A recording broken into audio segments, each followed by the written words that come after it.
Hello मेरे प्यारे बच्चों, क्या हाल चाल। बढ़िया साहब, स्वागत है आप सभी का एमके सर इंस्पिरेशन के एक और बेहतर वीडियो में। तो आज के इस क्लास की शुरुआत करते हैं, लेकिन उससे पहले चंद लाइनें आपके लिए कि होके मायूस यूं ना शाम की तरह ढलते रहना, जिंदगी एक भोर है सूरज की तरह निकलते रहना, ठहरोगे एक पांव पर तो थक जाओगे, अजी ठहरोगे एक पांव पर तो थक जाओगे, धीरे धीरे ही सही मगर राह पर चलते रहना। चलिए बच्चों, आज के इस वीडियो में हम देख लेते हैं फिजिक्स के 2 नंबर वाले सारे इंपॉर्टेंट क्वेश्चन को, वो भी पार्ट 2 के। ठीक, आज के इस वीडियो में बच्चों हम देखेंगे चैप्टर 9 से लेकर चैप्टर 14 तक, यानी 9वें चैप्टर से 14वें चैप्टर के बीच जितने इंपॉर्टेंट यानी प्रीवियस ईयर के क्वेश्चन हो सकते हैं उनको देखने वाले हैं। सारे क्वेश्चन 2 नंबर वाले होंगे और इसके फर्स्ट पार्ट को हमने देख लिया है। अगर आपने नहीं देखा बच्चों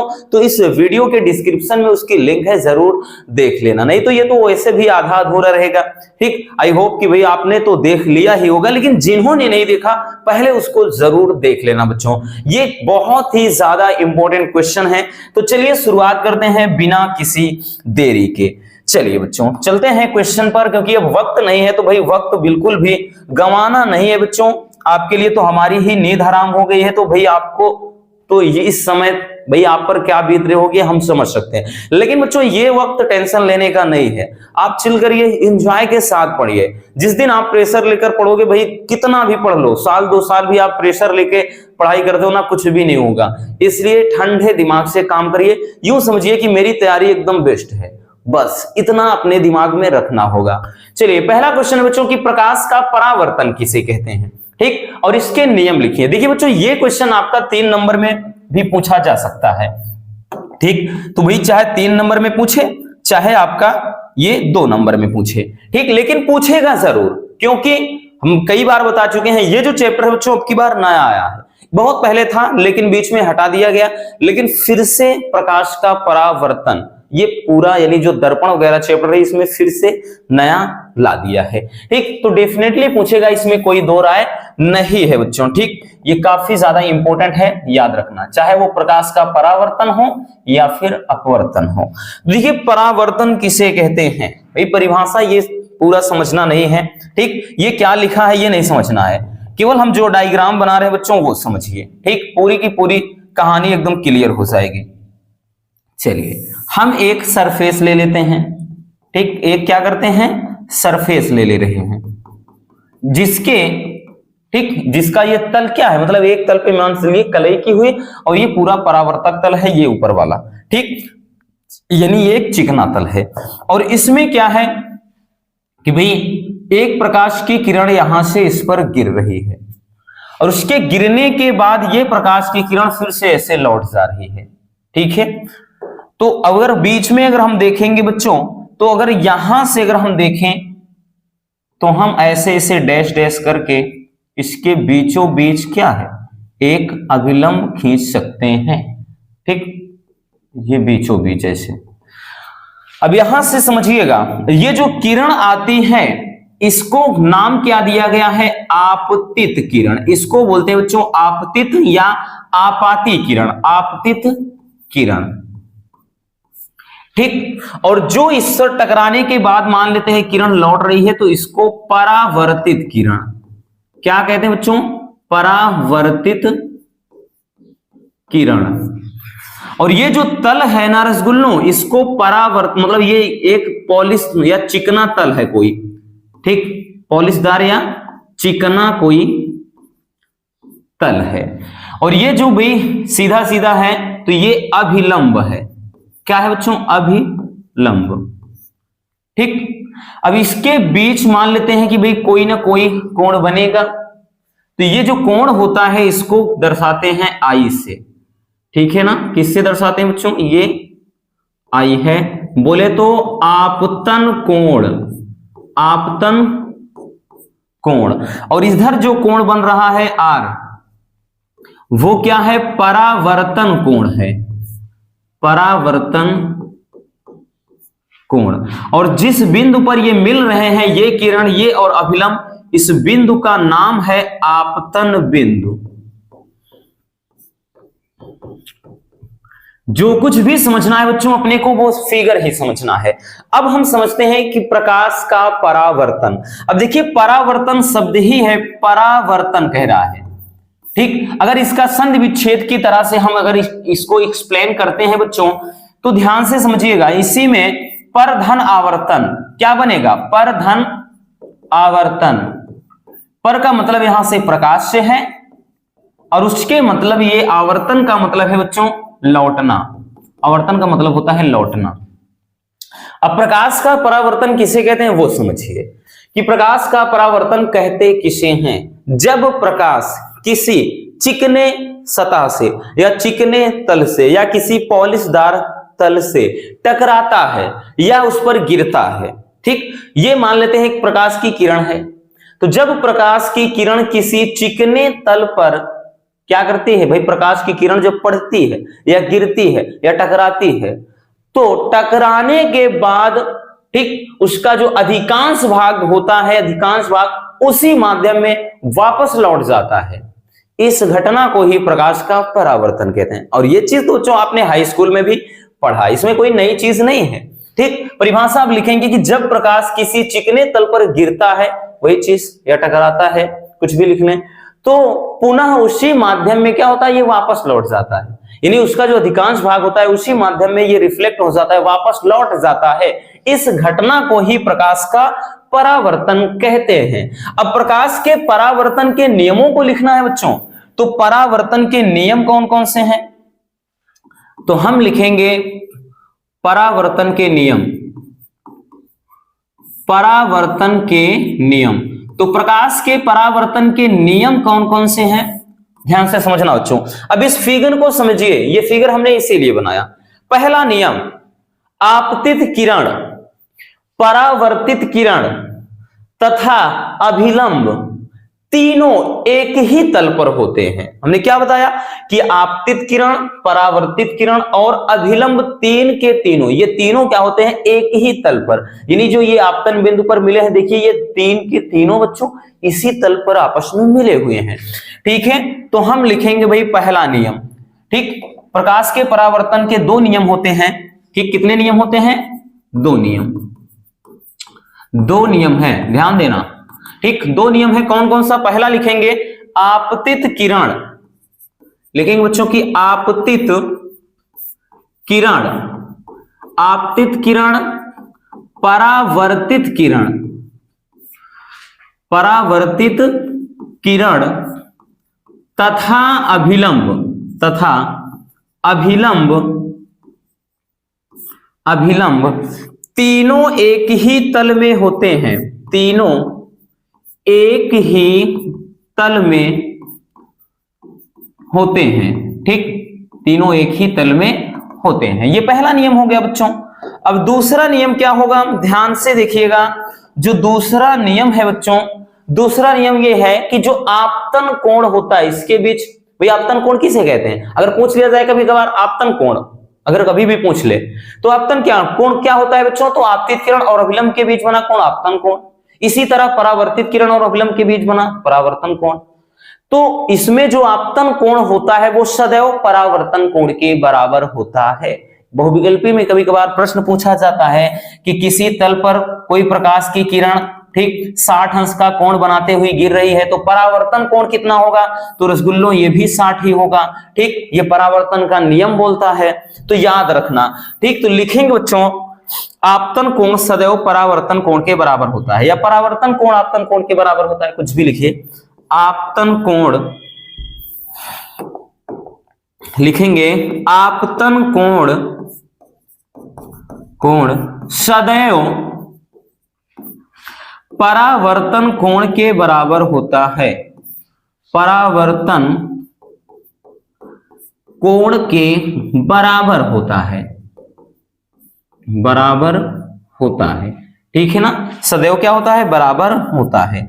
अर्थात अगर हम लिखना चाहेंगे बच्चों, अर्थात ये हो जाएगा कोण आई बराबर कोण आर, ठीक। यानी जो आपतन कोण है वो परावर्तन कोण के बराबर होता है। तो ये होता है परावर्तन का दूसरा नियम। इसी तरह बच्चों अपवर्तन में भी होता है, अपवर्तन और अपवर्तन के दोनों नियम। हालांकि हमने वन शॉट में सब कुछ एकदम क्लियर किया है, लेकिन इससे बच्चों आपका प्रैक्टिस हो रहा है, साथ ही साथ जो भी थोड़ा अगर डाउट रहेगा वो भी एकदम छू मंतर हो जाएगा। ठीक, इससे आइडिया जरूर लग जाएगा कि हाँ 2 नंबर वाले क्वेश्चन कैसे पूछे जाते हैं और पूछे जाएंगे, इसमें कोई दो राय नहीं है बच्चों। चलिए जल्दी से इसको देख लीजिए, भी छापना हो छाप लीजिए, हम मौका तो हमेशा देते हैं आपको।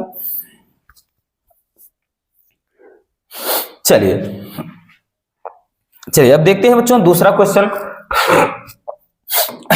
चलिए अब दूसरा क्वेश्चन देखिएगा।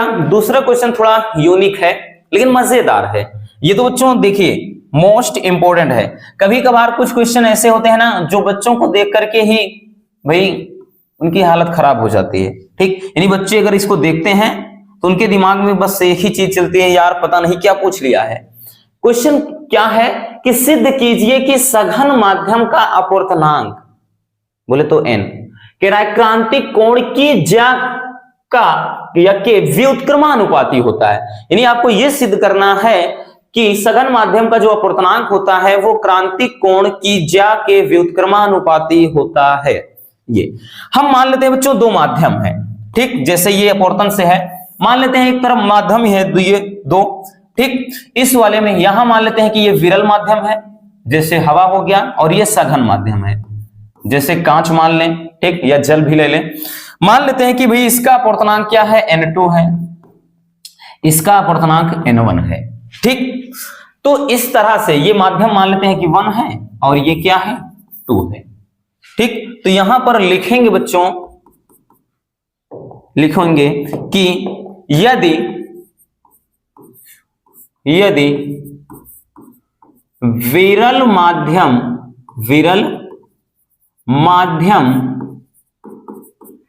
को 1 तथा सघन को अभी जो हमने माना है सघन को 2 से दर्शाते हैं। सघन को बच्चों क्या करें, 2 से दर्शाते हैं,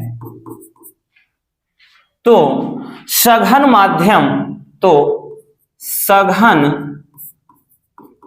माध्यम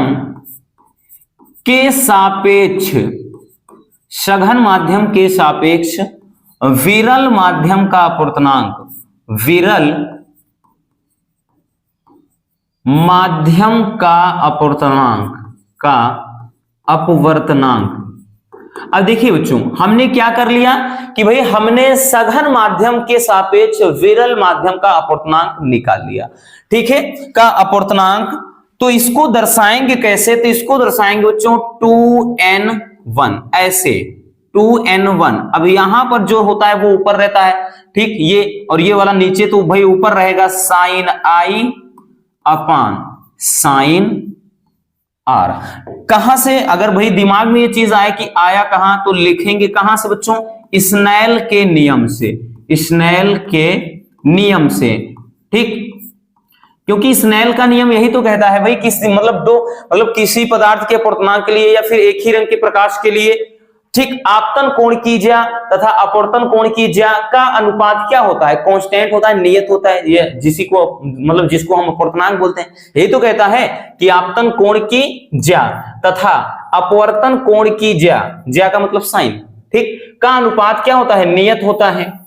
ये स्नेल का नियम होता है। तो स्नेल के नियम से ये चीज फार्मूला है। ठीक है, अब यहां पर हम करेंगे क्या बच्चों, अब लिखेंगे कि यदि ध्यान से समझना, यदि आपतन कोण जो आई है उसको क्या कर दें, क्रांतिक कोण के बराबर। ठीक, क्रांतिक कोण यानी C के बराबर कर दें। ये कब किस कंडीशन में होता है बच्चों, ठीक, ये तब होता है जब अपवर्तन कोण मतलब जो R होता है वो कितना हो जाए 90 अंश। ठीक है, क्योंकि पता है ना क्रांतिक कोण की परिभाषा है ना, हमने बताया बच्चों सघन माध्यम में बना वह आपतन कोण जिसके लिए विरल माध्यम में बने अपवर्तन कोण का मान 90 अंश होता है, उसको कहते हैं क्रांतिक कोण। तो हम आपतन कोण आई के स्थान पर हम सी लिख सकते हैं, तो यहां पर क्या हो जाएगा बच्चों, ठीक, तो इसको लिखेंगे कितना, यहां से लिखेंगे 2n1 बराबर ये हो जाएगा साइन, अब आई के स्थान पर हम सी लिख सकते हैं, साइन सी अपान क्या हो जाएगा साइन, अब उसके बाद ध्यान देना आर की जगह पर हम लिख देंगे 90 डिग्री, ठीक है ना, क्योंकि आर के बराबर ये हो गया। तो या फिर इसको लिख सकते हैं बच्चों 2n1 बराबर केवल साइन सी, क्योंकि साइन 90 डिग्री का मान कितना होता है रसगुल्लों, तो लिखेंगे चूंकि भाई साइन 90 डिग्री बराबर 1, एकदम तोड़कर, क्योंकि साइन थीटा मतलब साइन 90 अंश का मान कितना होता है 1 होता है, ठीक। तो यहां से ये चीज हो गया। अब देखिएगा क्या करेंगे, अब इधर लिखेंगे बच्चों, यहां पर लिखेंगे, एक मिनट देखिए, चूंकि अब यहां से देखना बच्चों ये फार्मूला होता है 2n1 बराबर हम लिख सकते हैं 1 अपान, ठीक है ना, 1 अपान 1n2, ये फार्मूला होता है, ठीक है ना, यानी पहले के सापेक्ष दूसरे का मतलब दूसरे के सापेक्ष पहले का पूर्णांक। तो इस हिसाब से हम करेंगे क्या, तो यहां पर इसके स्थान पर, ठीक है, इसके स्थान पर बच्चों ये जो 2n1 है इसके स्थान पे हम 1 अपान 1n2 रखेंगे, ठीक, ये रखेंगे बराबर यहां पर हो जाएगा साइन सी, ये साइन सी हो जाएगा। या फिर जब इसको यहां पर ले जाएंगे, जब इसको यहां ले जाएंगे ये वहां चला जाएगा, ठीक, तो इसको हम लिख सकते हैं क्या चीज, इसको लिख सकते हैं ये चीज वहां ले जाएंगे तो हो जाएगा 1n2 बराबर 1/, ये चीज यहां आ जाएगा साइन सी, ठीक, यही फार्मूला होता है। और किसी ना किसी सेट में बच्चों ये जरूर पूछा जाएगा, क्योंकि यहां पर आप देख सकते हैं भाई जो चीज हमें प्रूफ करना था वो मिल गया, जो पूर्णांक है वो क्या है क्रांतिक कोण, यानी सी के क्या है व्युत्क्रमानुपाती है, देख सकते हैं आप, ठीक। तो यही अपने को क्या करना था, प्रूव करना था कि भाई सिद्ध करना है कि पूर्णांक क्रांतिक कोण की जाके क्या होता है व्युत्क्रमानुपाती होता है। चलिए जल्दी से इसको स्क्रीनशॉट कर लीजिए, हो गया बच्चों। चलिए अब चलते हैं नेक्स्ट क्वेश्चन की तरफ। हमारा अगला क्वेश्चन क्या है, अगला क्वेश्चन है बच्चों पूर्ण आंतरिक परावर्तन से क्या तात्पर्य है, इसकी आवश्यक शर्तें लिखी, ठीक है ना, ये भी सब हमने बताया ना जो कटे थे उनमें से है, अब की बार आया है तो देगा, इसमें कोई दो राय नहीं है, ठीक। 100% पूछा जाएगा बच्चों, इतना हम जरूर बोल रहे हैं, ठीक। चलिए अब देखिए कह रहा है कि भाई पूर्ण आंतरिक परावर्तन से क्या तात्पर्य है, ठीक, टोटल इंटरनल रिफ्लेक्शन, नाम में ही देखिए पता चल रहा है, और इसकी आवश्यक शर्तें लिखना है।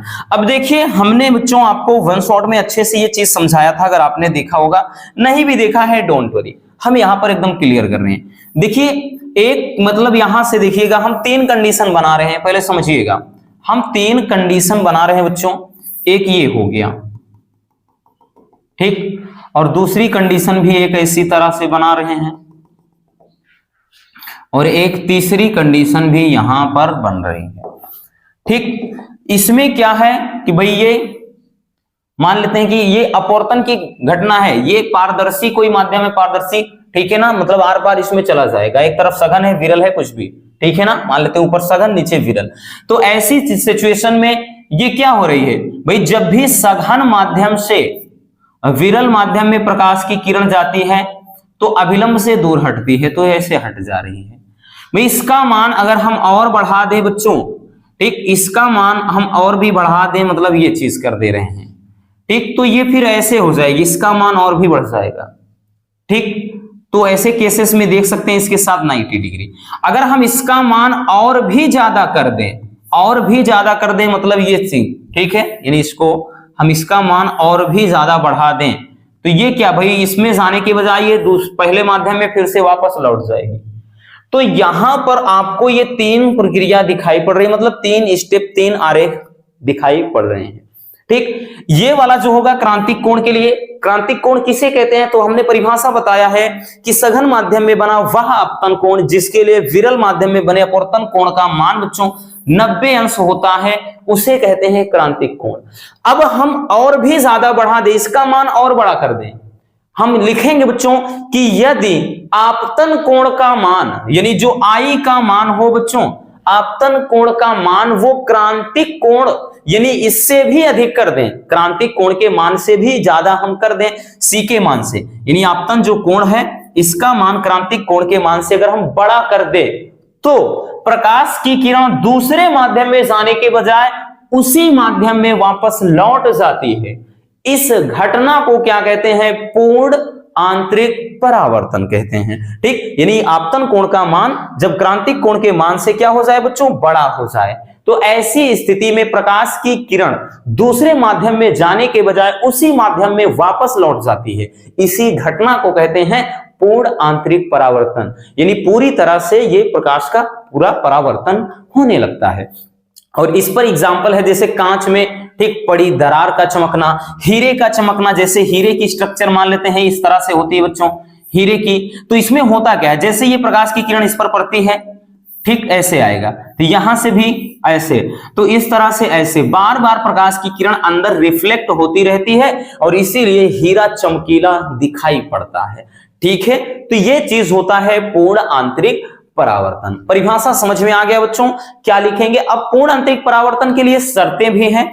ठीक है, चलिए सबसे पहले हम परिभाषा लिखेंगे कि जब आपतन कोण का मान क्रांतिक कोण के मान से बड़ा हो, ठीक, तो प्रकाश की किरणें दूसरे माध्यम में जाने के बजाय उसी माध्यम में वापस लौट जाती हैं। इस घटना को ही बच्चों पूर्ण आंतरिक परावर्तन कहते हैं, जैसे कि अभी हमने 3 फिगर बनाया था। ठीक है, तो आपको वहां पर भाई आप अब देखिए पूर्ण आंतरिक परावर्तन के लिए शर्तें लिखेंगे, फिगर बनाने की जरूरत नहीं है। तो हम लिखेंगे बच्चों पूर्ण, इसकी शर्तें अगर अकेले पूछेगा 1 नंबर में पूछेगा, दोनों आएगा तो ये 3 नंबर का भी हो सकता है, जरूरी नहीं बच्चों कि केवल 2 नंबर, 3 नंबर का भी आ सकता है, तो आपका ही फायदा होगा। पूर्ण आंतरिक परावर्तन, पूर्ण आंतरिक परावर्तन की आवश्यक शर्तें, की आवश्यक शर्तें। तो भाई पूर्ण आंतरिक परावर्तन की आवश्यक शर्तें क्या हैं? चलिए उसको देखते हैं। ठीक, पहला बच्चों, पहला ये है कि प्रकाश सघन माध्यम से विरल माध्यम में जा रहा हो, सघन माध्यम से, सघन माध्यम, असघन माध्यम में बच्चों कांच भी हो सकता है, ठीक, जल भी हो सकता है, ये चीज सघन माध्यम से विरल माध्यम में जा रहा हो, ठीक, विरल, तो विरल में जैसे जल, सॉरी जल कह रहे हैं, हवा, ठीक, यानी वायु, तो वही सघन माध्यम से क्या हो? विरल माध्यम, विरल माध्यम में, ठीक, जा रहा हो, ये भाई पहली शर्त है। ठीक, तभी यानी पूर्ण आंतरिक परावर्तन होगा, अदरवाइज नहीं होगा। दूसरा क्या है बच्चों? पहले दूसरा ये है, ठीक, आपतन कोण का मान, दूसरा ये है कि आपतन कोण का मान, आपतन कोण का मान क्रांतिक कोण के मान से बड़ा हो, क्रांतिक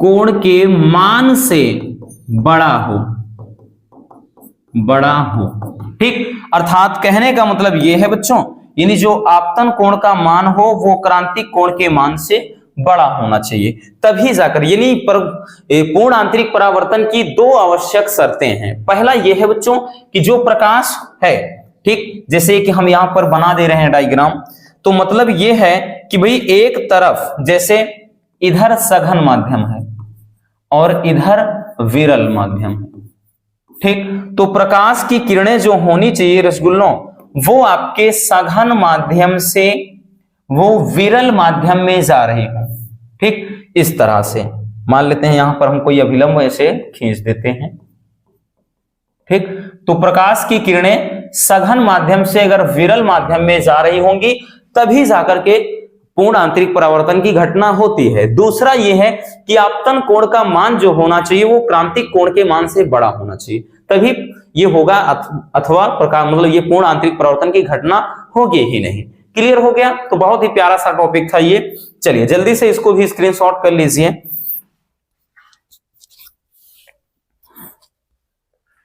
चलिए बच्चों अब देखते हैं हम नेक्स्ट टॉपिक को। हमारा अगला टॉपिक क्या है? Question number 4। क्वेश्चन नंबर 4 जो देखिएगा बच्चों, ये काफी इंपॉर्टेंट है, 1-2 साल से नहीं आया है, मोस्ट इंपॉर्टेंट है। ठीक, ये 2000 अगर हम बात करें तो भाई 22 में, हाँ 22 में आया था, 22 में एक सेट में दिया था बच्चों, उसके पहले 17 में आया था, 20 में आया था, लेकिन 23 में नहीं पूछा गया है। ठीक है, लेकिन टॉपिक बड़ा ही लाजवाब है। देखिए हमारा क्वेश्चन क्या है बच्चों कि एक लेंस की फोकस दूरी f है, ठीक, जो एक दीप्त वस्तु का वास्तविक प्रतिबिंब पर्दे पर m गुना बड़ा बनाता है, तो सिद्ध कीजिए जो लेंस से पर्दे की जो दूरी है वो f कोष्टक में 1 + m होगी। ठीक, ये आपको प्रूव करना है। देखिए भाई सबसे पहले हम लगाएंगे बच्चों लेंस का सूत्र। ठीक, तो अब देखिएगा लेंस के लिए, ठीक, लेंस का सूत्र जो होता है, लेंस का, ठीक, लेंस मेकर नहीं, लेंस का बात कर रहे हैं बच्चों। लेंस के लिए जो फार्मूला होता है 1/v - 1/u बराबर 1/f, यही होता है ना। इसको सीधा लिख देते हैं, सीधा सीधा, यानी 1/f बराबर 1/v - 1/u, ये फार्मूला होता है। ठीक, अब हम करते क्या है भाई, इसमें देखिएगा हम मतलब इसमें करते क्या है, तो हम भाई ऊपर, ठीक, ऊपर सब में v का क्या कर देते हैं, गुना कर देते हैं। ठीक, हम यहां पर क्या कर देते हैं, v से गुणा। अगर हम v से गुणा कर देते हैं, ठीक, तो यहां पर क्या बन जाएगा बच्चों, v/f हो जाएगा, बराबर यहां पर हो जाएगा v/v हो जाएगा, माइनस का ये v/u हो जाएगा। ठीक है, इतना क्लियर हुआ बच्चों।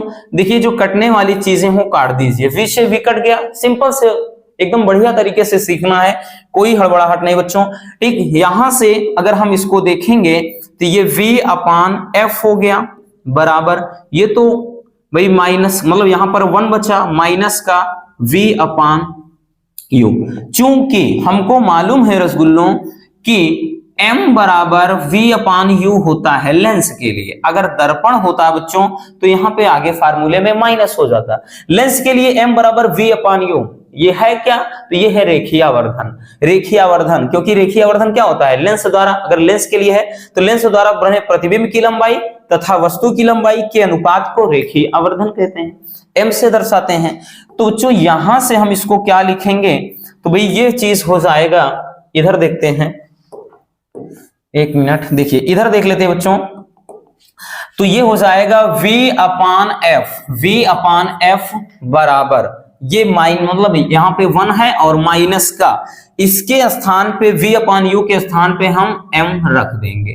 ठीक है, या फिर इसको हम मतलब ऐसे लिख सकते हैं v बराबर f, v बराबर, देखिए हम जब क्रॉस गुणा करेंगे तो v बराबर ये f उधर चला जाएगा 1 - m। ठीक, अब देखिए यहां पर तो हमें 1 + m शुद्ध करना था, ये 1 - m आ गया, ये तो कहानी उल्टी हो गई। ठीक, अब क्या करेंगे, कोई दिक्कत नहीं। हमें एक चीज पता है बच्चों, यहां तक आने के बाद घबराना मत, इसमें ये बोल रहा है कि वस्तु का वास्तविक प्रतिबिंब। अब बच्चों यहां पे होता है क्या, वास्तविक प्रतिबिंब के लिए तो लिखेंगे चूंकि वास्तविक प्रतिबिंब है, वास्तविक प्रतिबिंब है, तो भाई वास्तविक प्रतिबिंब है तो ऐसे केसेस में जो m का मान हो जाएगा वो माइनस में हो जाएगा वास्तविक के लिए। ठीक, तो वास्तविक प्रतिबिंब के लिए m का मान किस में आ जाएगा, माइनस में। तो बच्चों ये क्या हो जाएगा, v बराबर ये हो जाएगा f, ये कोष्टक में 1। अब भाई ये माइनस का है, ये चीज भी माइनस, ठीक, तो ये हो जाएगा प्लस। ठीक है, तो यही क्या आ जाएगा बच्चों, ठीक, पर्दे से दूरी, यही लेंस से पर्दे की जो दूरी है वो हमें प्रूव करना था, f कोष्टक में 1 + m, यही अपने को प्रूव करना था। ठीक है, तो ये हो गया। ठीक, चलिए जल्दी से इसको स्क्रीनशॉट कर लीजिए, काफी लाजवाब है और बहुत ही प्यारा सा टॉपिक है। बिना वजह के आप लोग इतना टेंशन लेते हो कि फिजिक्स ये है वो है, बहुत टफ है, बड़ा दिमाग घुमाता, कुछ नहीं है बच्चों। पहले आप इससे लगाओ तो रखो, इससे प्रेम तो करो। जिस दिन इसको भाई आपको इससे प्रेम हो गया ना, वॉट एवर, कोई भी सब्जेक्ट हो, उस दिन तो भाई समझ लेना कि दिल लगी क्या होती है, आप जीवन का वास्तविक रहस्य समझ जाओगे कि जीवन भाई जीना क्या होता है, जीवन का असली आनंद क्या होता है। दिल लगी करना है तो भाई किताबों से करो ना, बाकी और तो कहीं दिल लगाओगे तो हमेशा से भाई क्या होगा, केवल दिल टूटेगा और यहाँ तो रिकॉर्ड टूटेगा, ये तो आपको भी पता है। इसलिए बच्चों भाई दिल लगी ऐसी करो जिसमें आपको आगे चल करके भाई आपके अंदर वो जुनून आ जाए कि आपको लगे यस मैंने तो वो काम कर लिया भाई जिस लिए मैं पैदा हुआ था। नहीं तो ऐसी दिल लगी मत करो कि आप पागल बन के घूमो, है ना, लैला मजनू वाली दिल लगी नहीं करना है। अपने को भाई किताबों से दिल लगी करना है। हम हमेशा से बोलते हैं कि भाई किताबें अगर बेवफा भी निकलेंगी ना तो आपका कैरियर बना कर जाएंगी, बाकी तो आपको हर जगह तो ऐसे ही धोखा मिल रहा है। ठीक, चलिए जल्दी से स्क्रीनशॉट कर लीजिए। चलिए बच्चों हो गया, अब आते हैं अगले टॉपिक पर। हमारा नेक्स्ट टॉपिक क्या है, तो नेक्स्ट टॉपिक है बच्चों व्यतिकरण। देखिए व्यतिकरण अगर परिभाषा पूछेगा 1 नंबर, लेकिन हम 2 नंबर वाले क्वेश्चन को देख रहे हैं तो व्यतिकरण की आवश्यक शर्तें आ जाएगा तो ये 2 नंबर का। लेकिन अगर पूछ लिया जाए व्यतिकरण किसे कहते हैं, इसकी आवश्यक शर्तें लिखिए, तब ये क्वेश्चन 3 नंबर का। और आता है हर साल, 2023 में भी आया है, 22 में भी आया, उसके पीछे 21 में, 20 में, 19, हर साल पूछता है। ठीक, क्योंकि ये टॉपिक ही ऐसे हैं, इनके बारे में बहुत ज्यादा बताने की जरूरत है नहीं बच्चों। ठीक, ये वेरी वेरी इंपॉर्टेंट टॉपिक है, इतना याद रखना बच्चों। ठीक, इतना याद रखना कि व्यतिकरण के शर्तों का उल्लेख करिए। तो व्यतिकरण कहते किसे हैं, तो व्यतिकरण क्या होता है भाई हर एक स्टूडेंट को पता होगा, हर एक हमारे प्यारे रसगुल्ले जानते होंगे। नहीं पता है डोंट वरी, जैसे ठीक समय के साथ ये ठीक ग्राफ आगे बढ़ रहा है। तो क्या होता है व्यतिकरण किसे कहते हैं, जब 2 लगभग एक समान आवृत्ति वाली प्रकाश की किरणें या तरंगे, ठीक है ना, जब क्या होता है लगभग समान आवृत्ति की 2 तरंगे एक साथ किसी दिशा में संचरित होती है, यानी आगे चलती हैं। भाई मान लेते हैं कि ये एक साथ क्या है किसी दिशा में चल रही हैं। ठीक, ये एक ऐसी चल रही है और एक ऐसी चल रही है। ठीक, एक साथ संचरित होती हैं, तो जब ये आपस में ओवरलैपिंग करती हैं, यानी आपस में जब ये मिलती हैं, तो इसी घटना को कहते हैं व्यतिकरण। हमने क्या बताया, जब समान आवृत्ति की 2 तरंगे एक साथ एक ही दिशा में चलती हैं तो इनके मिलना मतलब इनका जो मिलन होता है, अर्थात इनके मिलने की घटना को ही व्यतिकरण कहते हैं। अब व्यतिकरण 2 प्रकार का होता है, एक तो संपोषी व्यतिकरण और दूसरा बच्चों विनाशी व्यतिकरण।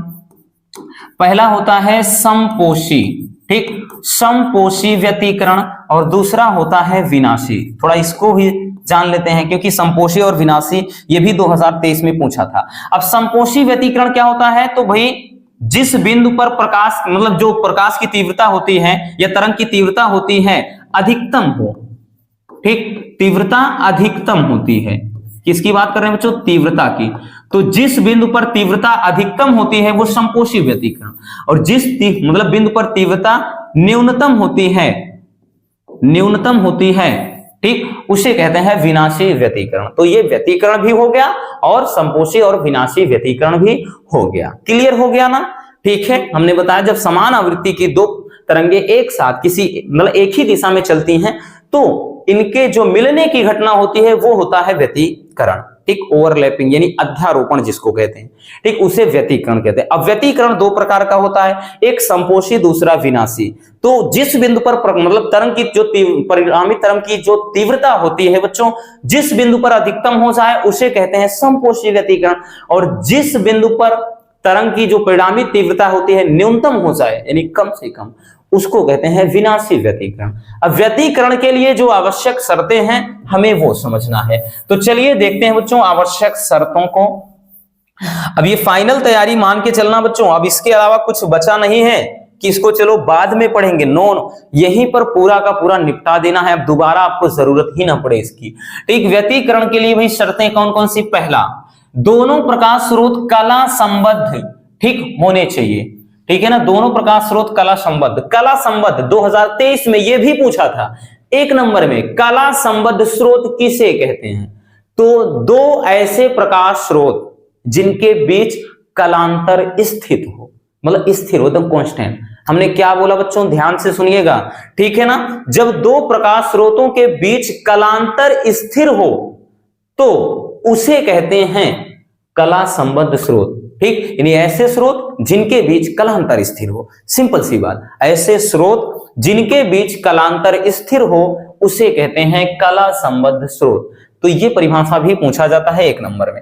तो भाई दोनों स्रोत मतलब क्या होना चाहिए, भाई कला संबद्ध होने चाहिए। दूसरा है बच्चों, दोनों तरंगों की आवृत्तियां अथवा तरंग दैर्घ्य भी क्या होने चाहिए, बराबर होने चाहिए।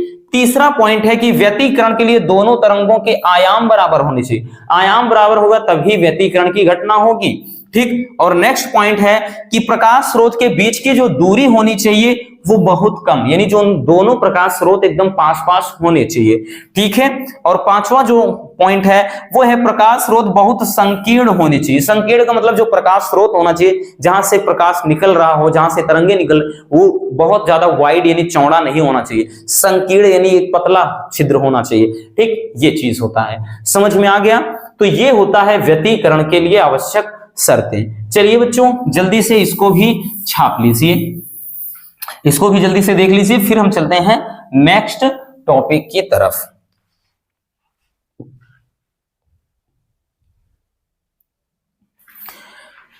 चलिए अगला टॉपिक देखते हैं। हमारा नेक्स्ट टॉपिक क्या है बच्चों, नेक्स्ट है कि प्रकाश के विवर्तन से आप क्या समझते हैं, ठीक। और विवर्तन के लिए आवश्यक शर्त क्या है। अब देखिए विवर्तन के लिए आवश्यक शर्त क्या है, अगर केवल शर्त पूछता है तो 1 नंबर में पूछता है, और पूछा गया है पिछले साल भी, ठीक। इसके पहले पूछा गया है कि मतलब विवर्तन के लिए आवश्यक शर्त क्या है, ठीक। या 1 नंबर में पूछ लिया था, मतलब इस तरह से कि विवर्तन के लिए अवरोध का आकार मतलब किस कोटि का होना चाहिए, ऐसे पूछा था, ठीक। तो सबसे पहले हम जान लेते हैं कि विवर्तन किसे कहते हैं। ध्यान से समझना बच्चों कि विवर्तन क्या है, ठीक। विवर्तन समझने के लिए हम एक आरेख बनाते हैं, एक आरेख बनाते हैं, ठीक। एक ये बन गया, ठीक, कोई स्लेट रेखा छिद्र, और उसके पहले यहां पर हम मान लेते हैं कि भाई इधर क्या है, कोई एक ये टॉर्च है, ठीक। ये एक टॉर्च यानी प्रकाश स्रोत बना लिया, इतना याद रखना बच्चों, जरूरी नहीं है कोई टॉर्च वगैरह, मतलब एक प्रकाश स्रोत है, बस इतना याद रखना, ठीक है। ये कोई प्रकाश स्रोत है, इतना याद रखना। और यहां से मान लेते हैं कि भाई प्रकाश की तरंगे निकल, मतलब यहां से, ठीक, जो क्या है ये, ठीक, तरंगे निकल रहे हैं।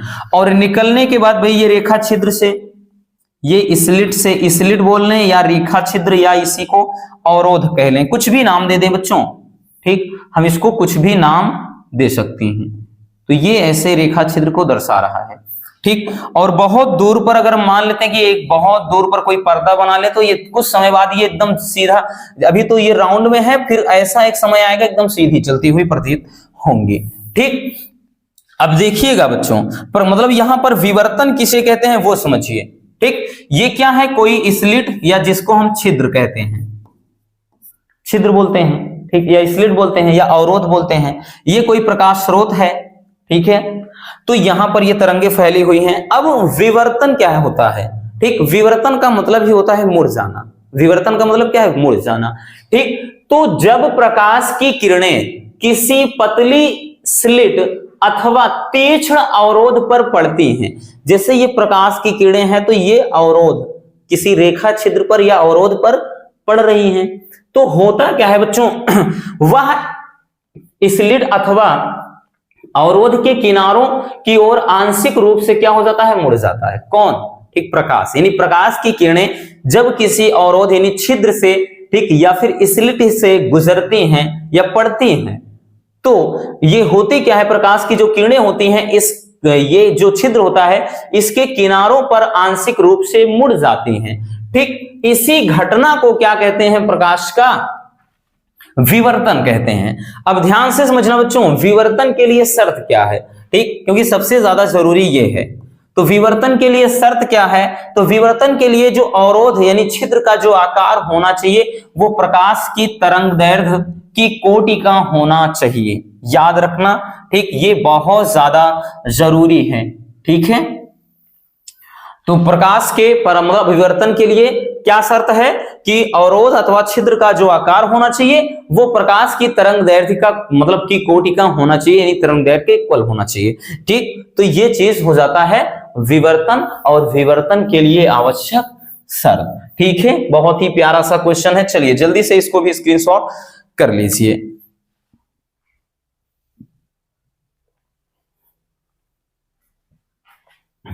चलिए अब देखते हैं नेक्स्ट क्वेश्चन, अगला क्वेश्चन, क्वेश्चन नंबर 7।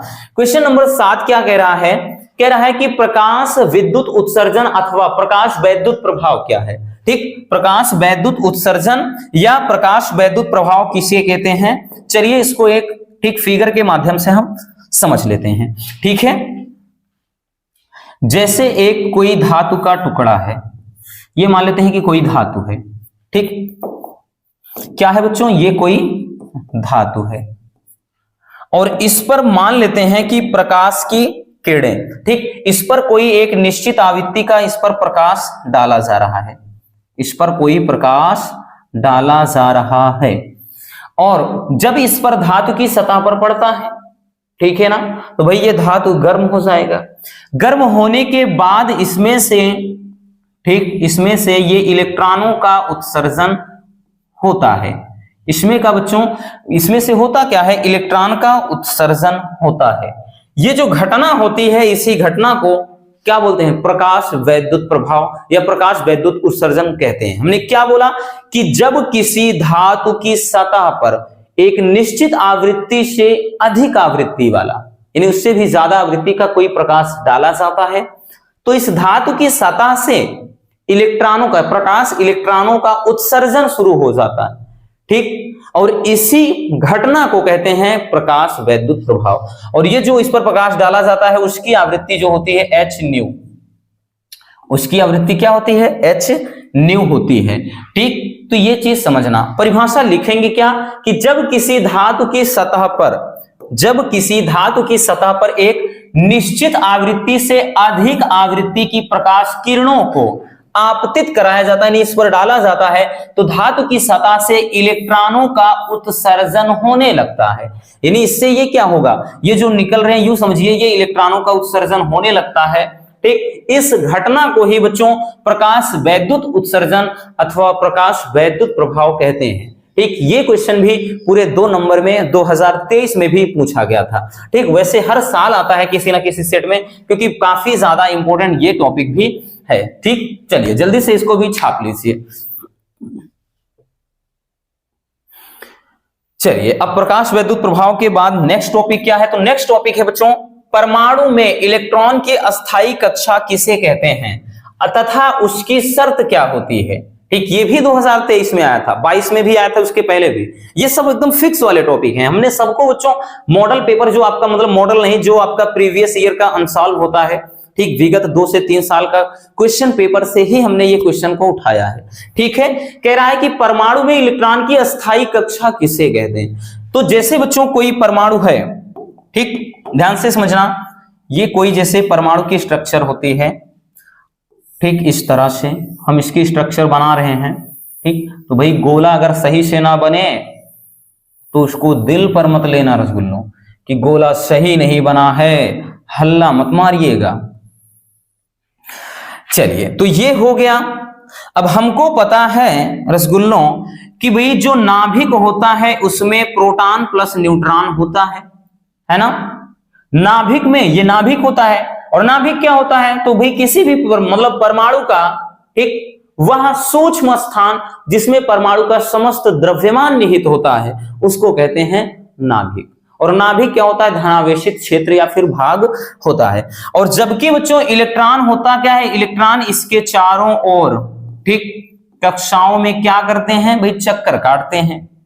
लेकिन सभी कक्षाओं में नहीं काटते हैं, है ना? सभी कक्षाओं में बच्चों ये नहीं काटते हैं। बोहर बरी ने समझाया है कि कुछ निश्चित कक्षाओं में ही ये घूमते हैं।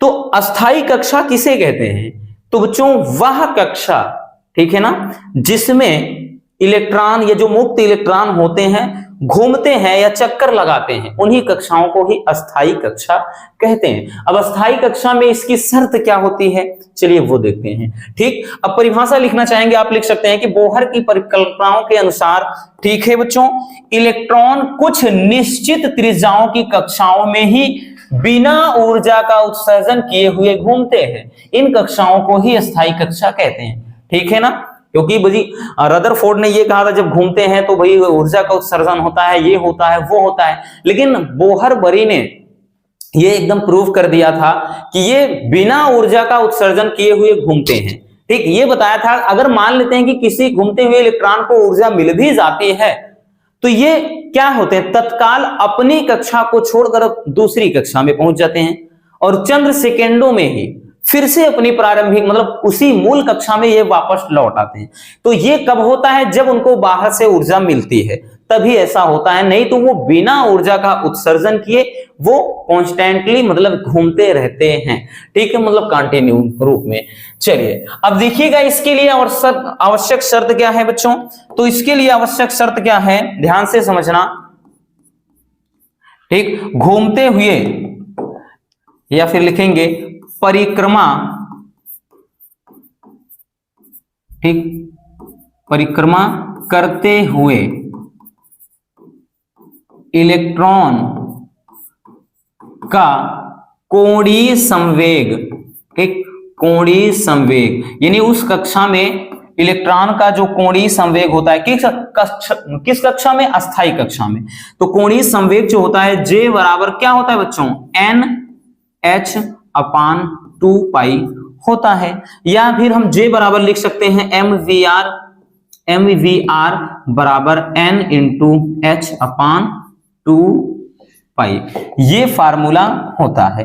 ठीक है ना बच्चों, यही क्या होता है, फार्मूला होता है। बाकी जहां H प्लांक नियतांक है, M क्या है, इलेक्ट्रॉन पर द्रव्यमान है, V क्या है, V इसका चाल है, R क्या है तो R त्रिज्या है, N क्या है, नंबर्स ऑफ इलेक्ट्रॉन है, जहां पर अगर हम N का मान लिखना चाहेंगे तो 1 2 3 4 ये इसे दिया रहेगा N का मान। ठीक, तो ये हो जाता है। ठीक है ना, अस्थायी कक्षा किसे कहते हैं, और अस्थायी कक्षा के लिए क्या हो, आवश्यक शर्त, आवश्यक शर्त यही होती है कि भाई इसमें मतलब अस्थायी कक्षा में भ्रमण करते हुए इलेक्ट्रॉन का जो कोणीय संवेग होता है वो H/2π का पूर्ण गुणक होता है। याद करो वो दिन जब बोहर-बरी का परमाणु मॉडल समझाया था वन शॉट में। ठीक है ना, नहीं भी देखा है डोंट वरी बच्चों, ये एकदम क्लियर कर लीजिए। और ये भी ठीक मोस्ट इंपोर्टेंट है, याद रखना, इसको बिल्कुल नजरअंदाज मत करना। और भी बहुत सारे क्वेश्चन है लेकिन हमने एकदम ठोस वाले क्वेश्चन को उठाया है। ठीक है, चलिए जल्दी से देख लीजिए। चलिए बच्चों अब चलते हैं नेक्स्ट क्वेश्चन की तरफ। हमारा अगला क्वेश्चन क्या है, देखिए अगला क्वेश्चन क्या है, इस क्वेश्चन को भी हमने भाई 1-2 बार करवाया है, हाँ 1 बार करवाया है। ठीक, ये भी 2023 में ही पूछा गया था, ये भी इंपॉर्टेंट है, 2023 में आया था बच्चों। कह रहा है कि सिद्ध कीजिए कि नाभिक का जो घनत्व होता है वो द्रव्यमान संख्या यानी A पर निर्भर नहीं करता है। ठीक, अब देखिएगा इसको प्रूव कैसे करना है। चलिए तो इसको भाई प्रूव करना है, ठीक, सिद्ध करना है, तो हम लिखेंगे बच्चों कि माना नाभिक की त्रिज्या R तथा द्रव्यमान संख्या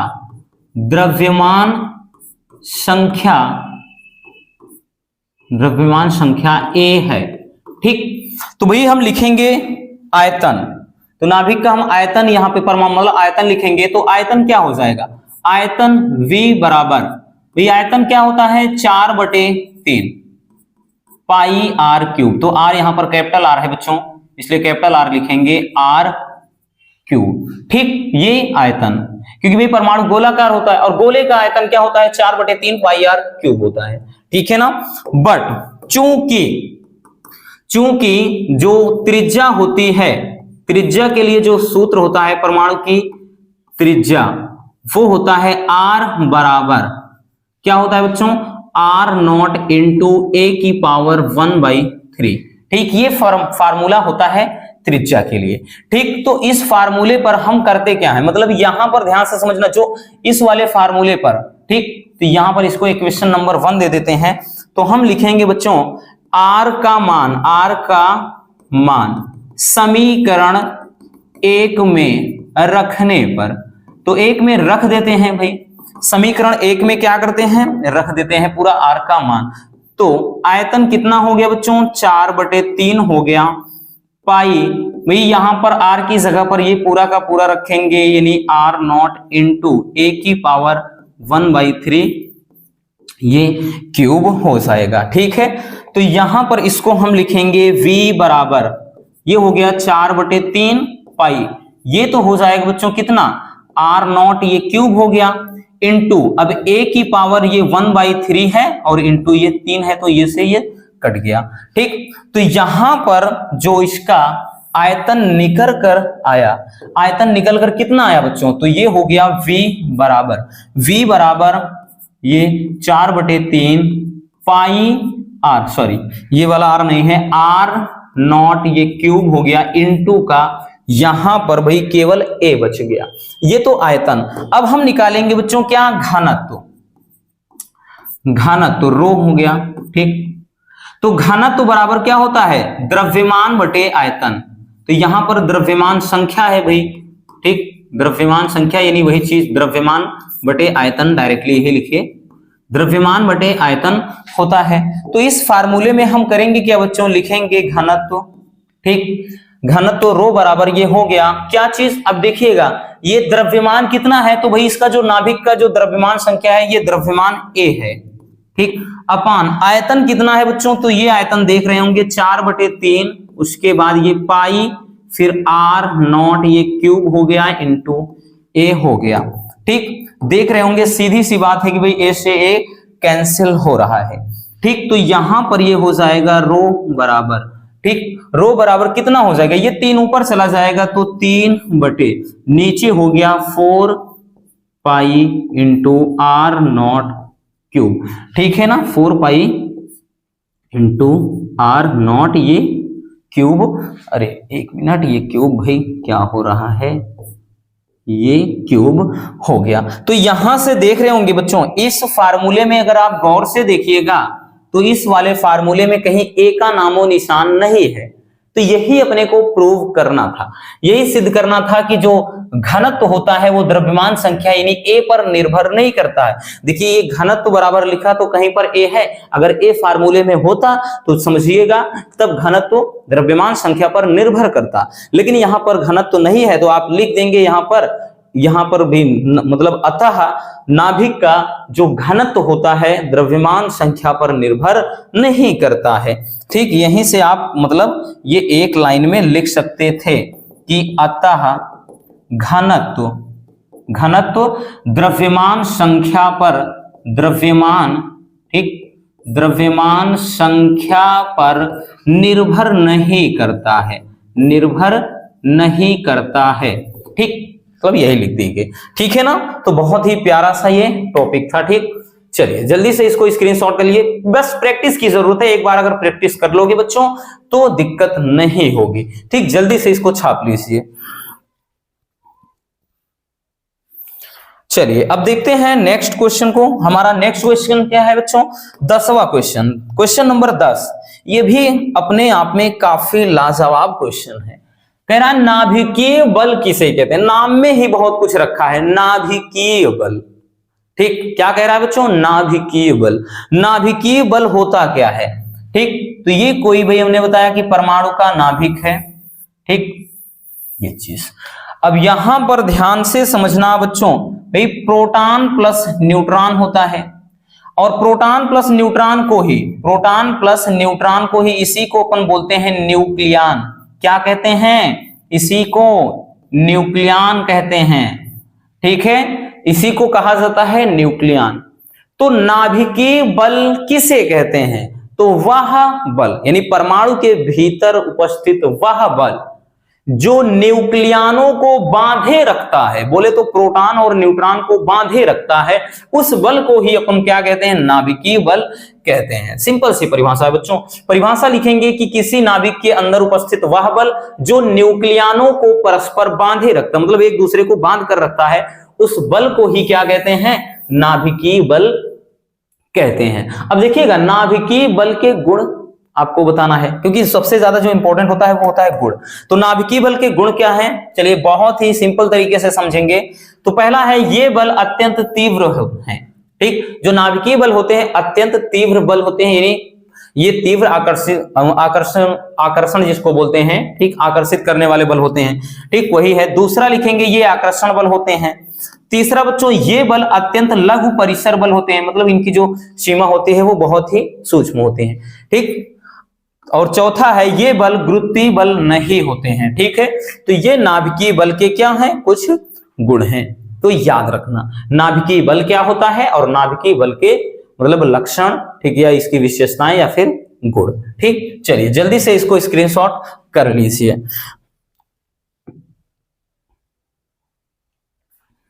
चलिए अब देखते हैं नेक्स्ट टॉपिक को। हमारा अगला जो टॉपिक है बच्चों, तो इस टॉपिक के बारे में जितना कुछ कहा जाए वो कम है, क्योंकि बच्चों ये जो टॉपिक है ना ये आपका मोस्ट इंपॉर्टेंट है। अभी तक हमने जितने टॉपिक देखा उनमें सबसे ज्यादा इंपॉर्टेंट जो है वो ये है नाभिकीय संलयन, और इसके बाद एक देखेंगे नाभिकीय विखंडन।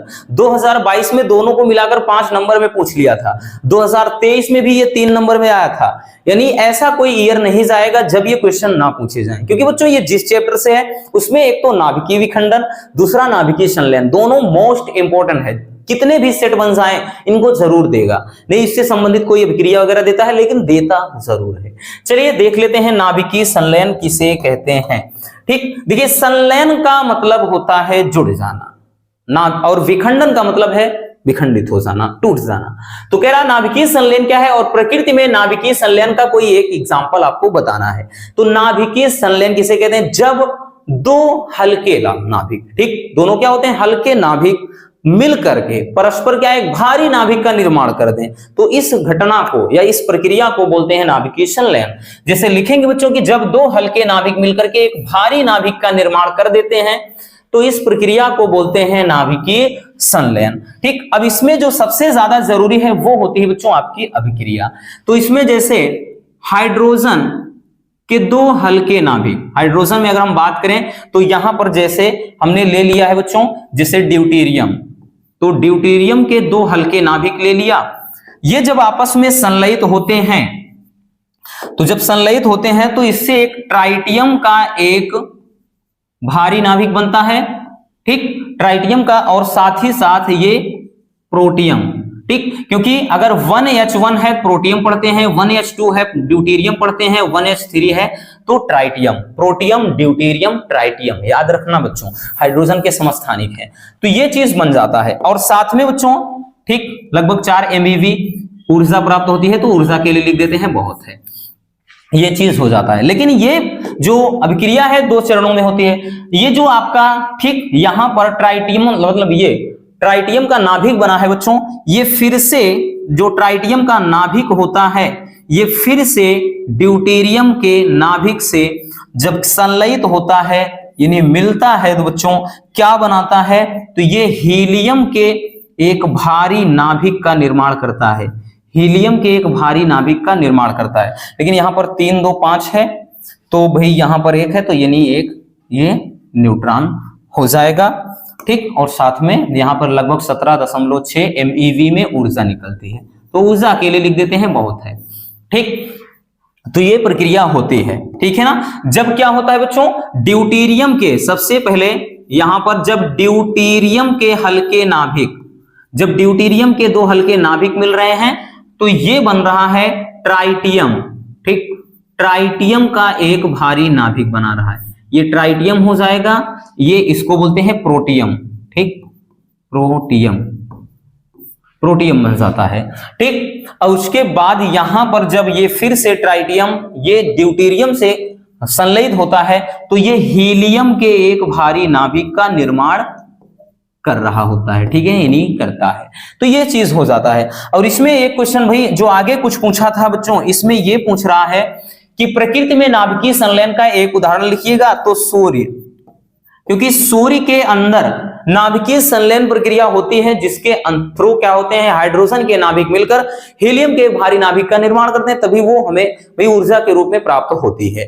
ठीक। बाकी वैसे तो देखें हाइड्रोजन बम भी नाभिकीय संलयन पर आधारित है, हाइड्रोजन बम ना कि परमाणु बम, याद रखना, तो हाइड्रोजन बम होता है। ठीक, बाकी प्रकृति में तो ये इसका एग्जाम्पल सूर्य ही हुआ। ठीक, चलिए जल्दी से इसको छाप लीजिए। हो गया बच्चों। चलिए अब देखते हैं अगले टॉपिक को। हमारा अगला टॉपिक है नाभिकीय विखंडन। हमने बोला ना नाभिकीय संलयन, नाभिकीय विखंडन दोनों एक ही सिक्के के दो पहलू हैं। यूं समझिएगा कि ये लैला और मजनू है, जहां लैला वहां मजनू। ठीक है, ये समझना है। तो देखिए नाभिकीय विखंडन किसे कहते हैं, उदाहरण सहित आपको समझाना है बच्चों। नाभिकीय विखंडन, विखंडन का मतलब टूट जाना। अब की बार क्या होगा कि जब किसी भारी नाभिक पर न्यूट्रॉन की बौछार की जाए या न्यूट्रॉनों की बमबारी करते हैं तो वह दो अथवा दो से अधिक हल्के नाभिकों में टूट जाता है। इस प्रक्रिया को बोलते हैं नाभिकीय विखंडन।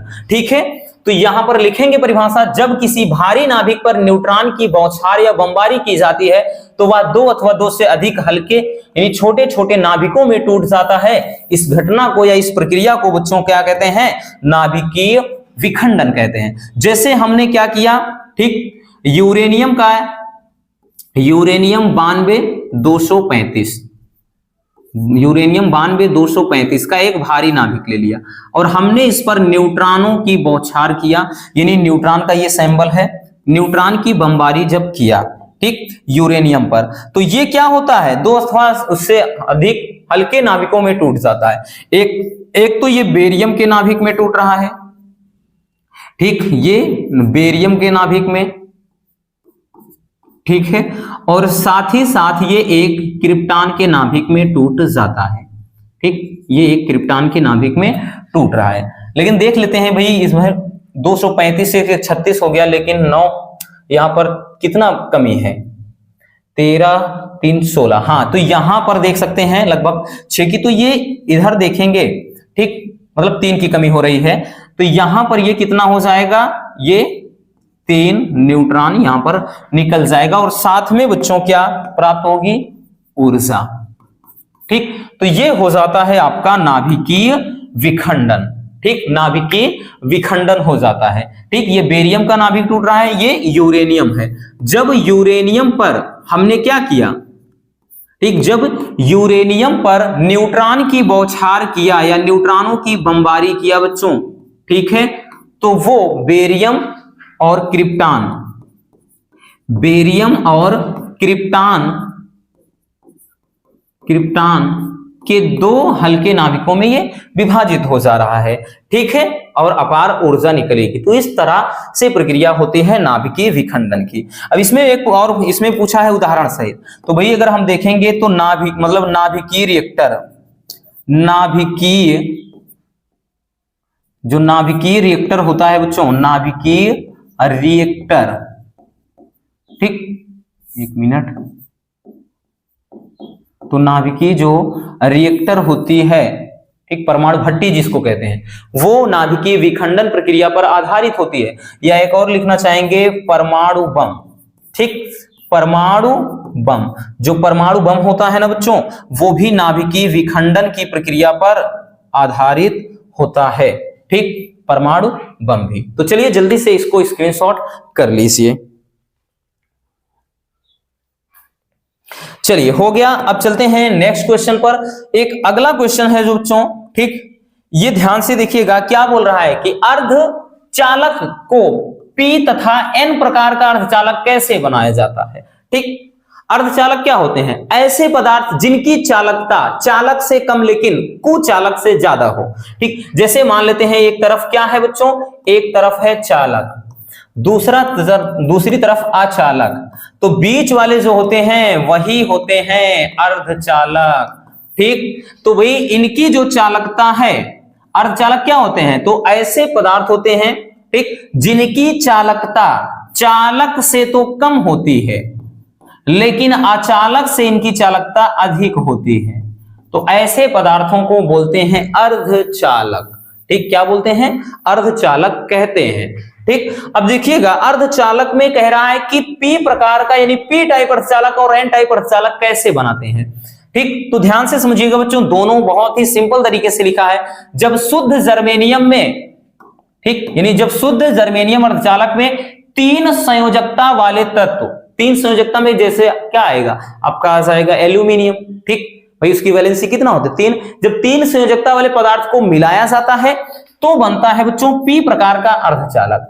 और जब शुद्ध जर्मेनियम में 5 संयोजकता, ठीक, जैसे फास्फोरस हो गया, ठीक, तो जब 5 संयोजकता वाले तत्व को मिलाया जाता है तब, ठीक, इससे कौन सा अर्धचालक बनता है एन प्रकार का। बस इतना याद रखना बच्चों कि भाई अगर, ठीक, 3 संयोजकता वाला तत्व बनाना है, मतलब मिलाते हैं 3 संयोजकता वाले तत्व को, किसमें, ठीक, जर्मेनियम में, तब जब 3 संयोजकता वाले तत्व को मिलाते हैं बच्चों तो पी टाइप अर्धचालक बनता है, ठीक। और उसके बाद जब 5 संयोजकता वाले तत्व को मिलाते हैं, 5 संयोजकता वाले तत्व को जब मिलाते हैं बच्चों तो एन टाइप अर्धचालक बनता है।